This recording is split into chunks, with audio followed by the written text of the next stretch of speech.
La historia, si uno toma con cierto cariño y predisposición, no solamente es interesante, sino sumamente útil. Decía Eduardo Mallera, un autor argentino, refiriéndose a los pueblos, que los pueblos sin memoria repiten constantemente un nacimiento y con ese nacimiento los mismos errores. Historia es la crónica del hombre y de sus hechos. Claro, dicho así, es algo complicado, pero si luego pensar detenidamente, recordarse del hecho que produce el hombre, quién es el que produjo, vamos creando un ambiente histórico que es el que nos enseña. ¿Cómo decirlo? La historia, tomando el tiempo de Heródoto, no solamente incluía la historia, sino que otras disciplinas, muy independientes, la geografía, la sociología, que entonces no se llamaba así, pero abarcaba todo. De tal manera que los historiadores, a medida que el tiempo avanzó, el mundo avanzó, las obras del mundo avanzaron, se dio cuenta que no podía abarcarlo todo. Esa historia universal, esa historia general, no podía ser dominada así, en general. Así nacieron las disciplinas dentro de la historia.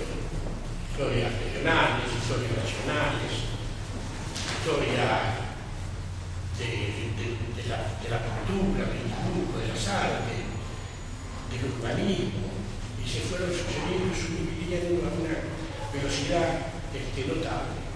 Algo similar con la medicina. Yo no sé nada de la medicina, nada más como enfermo, pero fíjense ustedes que la medicina también empezó siendo general, según mi idea, pero a medida que fue pasando el tiempo, fueron multiplicándose las especialidades a tal extremo que no me sorprendería que ahora salir a la vereda nos enteráramos que hay una nueva especialidad.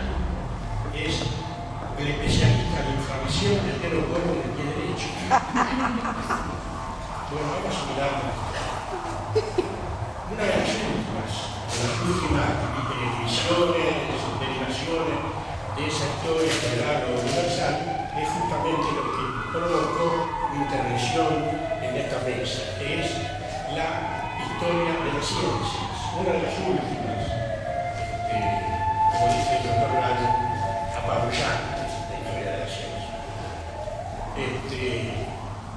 Pero fíjense, esto que quisiera hacer notar, la diferencia, por ejemplo, que hay entre una historia general, universal, como queramos llamarlo, y la historia de la ciencia.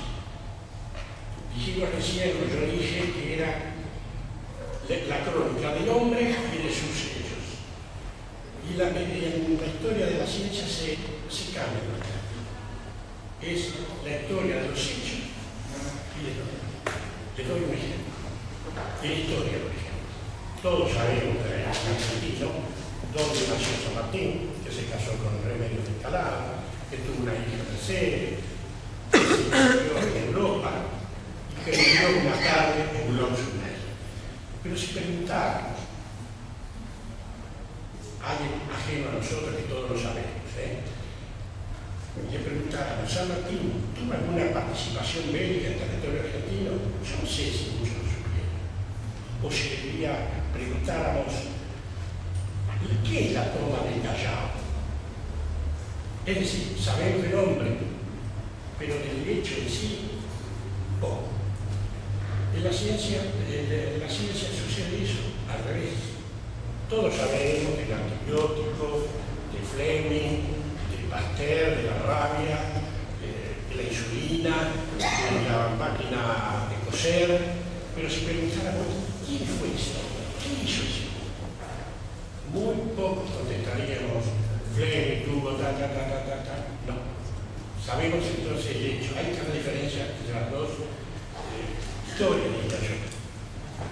Por eso, para ir redondeando, quería yo dedicarme una mirada a ese investigador, a ese científico, que la historia de la ciencia muchas veces se olvida por tener en cuenta el producto, la consecuencia. el logro, el éxito. Por ejemplo, al lado mío tengo un científico.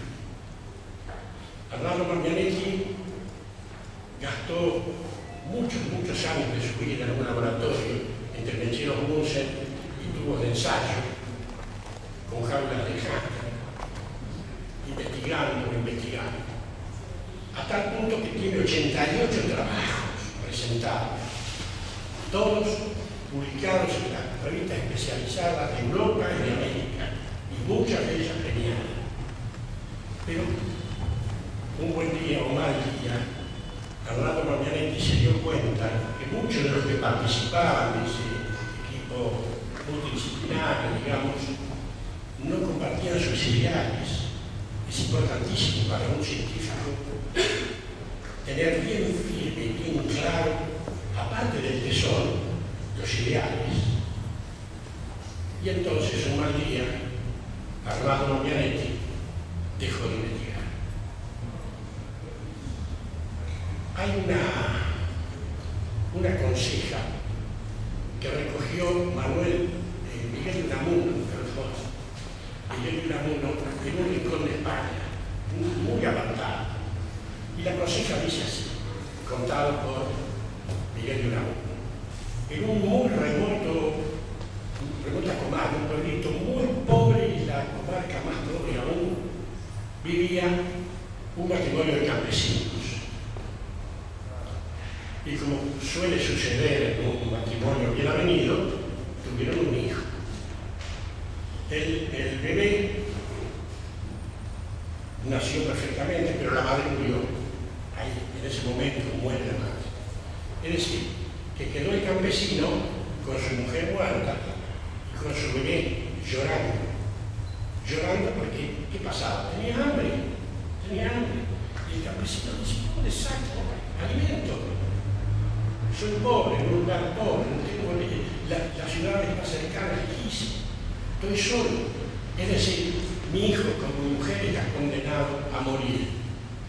Pero en un momento desesperante, en esas situaciones límites que todos los hombres tenemos, tomó el nene y lo apretó contra su pecho. Miró el cielo y gritó, como se grita con el terror, con la desesperación. Y, empeñando su amor, su tesoro, fíjense, su amor, su tesoro, su fe y su esperanza hizo el milagro. Su sangre se convirtió en leche y de sus tetillas inútiles comenzó a manar esa leche. Y el nene comió. Algo similar a la conseja, pero en este caso en realidad es el caso de Arnaldo Magnanelli. Alejado de la investigación, por las razones que les di, un buen día, ese sí, un buen día, abrazó su pecho fuertemente, miró al cielo, gritó y con amor, tesón, fe y esperanza hizo brotar de su corazón este libro para nosotros. Gracias.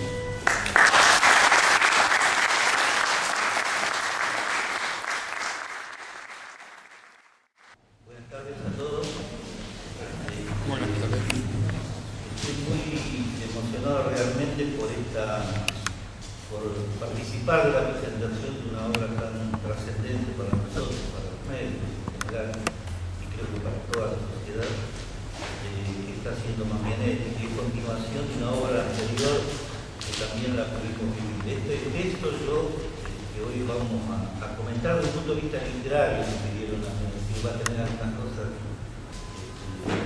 desde ese ámbito. Es realmente impresionante leerlo y releerlo, porque realmente es una cosa vital. Y voy a dedicarle los 15 minutos que me dijeron a analizar un poco la parte literaria de este texto tan brillante.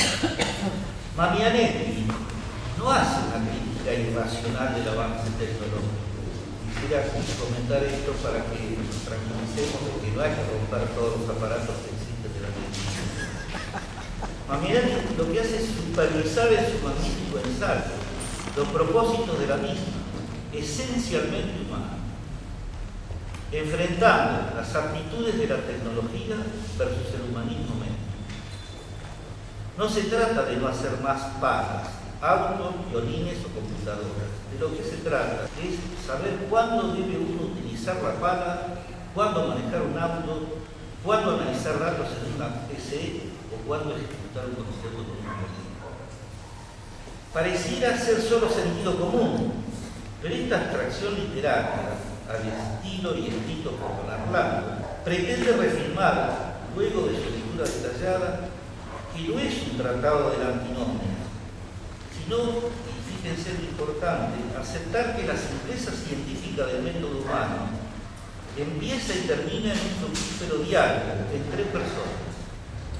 Médico que escucha y acompaña, y paciente que transmite la irresistible necesidad de esquivar lo más posible las sensaciones desvitalizadas del padecer inquietante, sobre todo si está solo en el intento y sorteando dificultades del lenguaje académico médico, esperanzado en especialistas ocultos, con aparatos luminosos que categorizan la expresión de su dolor, sentado en pasillos concurridos y anónimos, absorto ante la parálisis de su propia alma y soñando con volver al encanto de su familia o a la dulce realidad que puede ser su trabajo. Relación médico es un hombre, paciente, otro hombre. Esa relación dual que ejercita el sufrimiento como la esperanza de García Márquez para superar o dejar para siempre a los 100 años de soledad. Como dice Hernando en su texto, estamos acorralados por el cientificismo y por la deshumanización de la medicina, que es en realidad una realidad que vivimos los médicos y toda la sociedad. Es una verdad que todos debemos conocer para buscar cambios correctores y así poner un poco de luz a esta prolongada noche sin luna, que dice poéticamente Hernando. La luna se escondió, Marianete, quiero decir. O tal vez estaba esperando algún soplo de caridad en la mediación simbólica del paciente y su médico. Los pacientes percuran sobre la igualdad y la sinonimia de los pesares. Para ellos basta la atención y comprensión, porque todo es lo mismo. Decía Borges en el informe de Broglie, las palabras protestantes, judíos, masones, herejes y ateos eran para ella, la persona del informe, sinónimos, no quería decir nada. Igual que para el paciente el nombre exacto de la entidad o de la enfermedad que padece. No significa. Ellos, nosotros, los pacientes, sospechan del crecimiento casi vacío de la tecnocracia. Reclaman a cambio los recuerdos de la escucha solidaria, que hoy aparecen erráticos y sin empatía. Fastidia tener que explicar algo difícil, con palabras de amor, fe y esperanza, a alguien que algunos suponen que es ignorante del paciente. Por otra parte, la justicia nos encierra a veces a los médicos en la encrucijada de cómo se debe decir la verdad con idioma fáctico. Atado a la columna vertebral de su amada medicina interna, de la clínica, del interrogatorio y de la interpretación lógica de los hechos, Mamianetti nos induce a utilizar la mejor estrella del universo médico.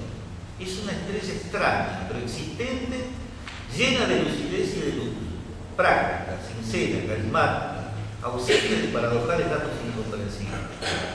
Veamos que siendo un maestro de la erudición, para el verdadero ejercicio cuántico de la interrelación entre el médico, el padecer y el paciente, construye un andamiaje sencillo para colocar los ladrillos de la comunión entre hermanos en diferentes estados.